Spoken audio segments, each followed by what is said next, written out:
Welcome to 5 Minute Papers on AI for the Planet. I'm Grace Lindsay. Our paper today is Uncertainty-Aware Prediction of Climate Extremes Using Fine-Tuned Time Series Foundation Models. Let's get started.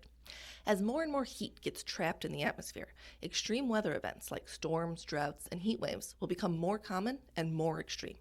These outlier events are very significant because of the impact they have on human infrastructure, and we want to be able to prepare people appropriately for them. But because these events are rare, forecasting models trained on historical weather patterns struggle to learn about them and to predict them. Some of our best data-trained weather forecasting models underestimate extreme events when asked to predict them multiple days in advance. This leaves a major gap in our ability to prepare for a changing climate. One reason standard ML models may struggle to produce rare events is that they're usually run in a deterministic fashion, where only one prediction is produced for a given input. If the probability of an extreme event is low, it is unlikely to turn up in this one single prediction. But what if instead of a single deterministic outcome, we design the model to produce a distribution of possible outcomes? Then the model might occasionally include a low probability extreme event. That's exactly the approach that this paper takes. To do this, the authors need a model architecture that contains some stochasticity. That is, the model needs to include some randomness in it so that when it is given an input, it can produce several different possible outcomes. To do this, the authors start with a deterministic model. Specifically, they use the tiny time mixers model. This is a compact, general-purpose time series prediction model that works by taking in multivariate time series data, combining it, and passing it through a decoder to produce predictions. It was pre-trained on a set of publicly available time series data, covering domains like energy demand, transportation, and IT. This model is then fine-tuned for weather prediction.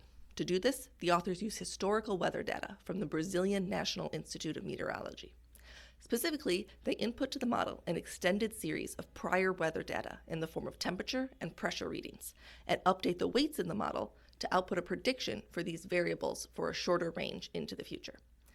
The authors try two different methods for making this model stochastic. The first, which is called Monte Carlo dropout, involves randomly perturbing the weights of the network each time it is run. In this work, in each run, 40% of the weights were set to 0 at random.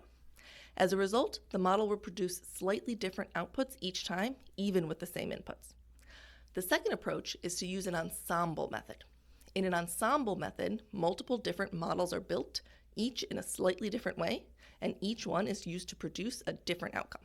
Here, to build the different models, the authors simply used different sets of hyperparameters when they fine-tuned that initial tiny time mixer model. For example, one version may have been built to take in 512 past time points of weather data, and another to take in 1,024. This resulted in several slightly different models that will each make a different prediction. So, does making these models more probabilistic help with capturing extreme weather events?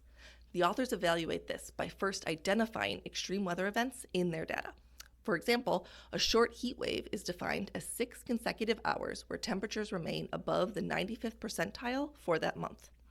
They then calculate the mean and standard deviation of their model's temperature and pressure predictions, creating a range of predictions that can be compared to the true values from the data. If we only include predictions that fall within one standard deviation above the mean prediction, the models still tend to underpredict heat waves. However, if we extend that threshold to 2 standard deviations above the mean, more heat waves are predicted, as expected, and we can see that the ensemble method becomes closer to the true value than the Monte Carlo method. Assuming we use the best threshold for each approach, we can see that overall both approaches do a good job of not predicting a heat wave or storm when none occurs, but the ensemble method is better at capturing true extreme events, especially the storms. Overall, this paper shows how some simple tweaks to standard data-driven weather forecasting models allows them to provide a range of possible outcomes, and this range is more likely to capture extreme events. These approaches are crucial for being able to prepare people for natural disasters as they become more common in a warming world.